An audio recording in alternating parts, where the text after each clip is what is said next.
कोल्हापुरातील लक्षतीर्थ वसाहत परिसरात प्रेम सचिन हेगडे हा त्याच्या कुटुंबियांसमवेत राहतो. एका अल्पवयीन परप्रांतीय मुलीला हेगडे यानं गुरुवारी 8 जानेवारी रोजी जिवे मारण्याची धमकी देऊन शिंगणापूर नजीक एका शेतवडीत नेऊन तिच्यावर जबरदस्तीनं अत्याचार केला होता.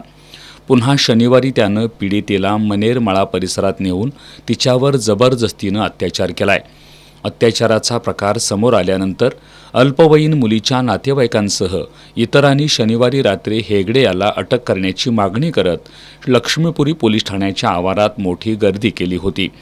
पोलीस ठाण्याच्या आवारात मोठा जमाव जमा झाल्यानं परिस्थिती तणावपूर्ण बनली होती.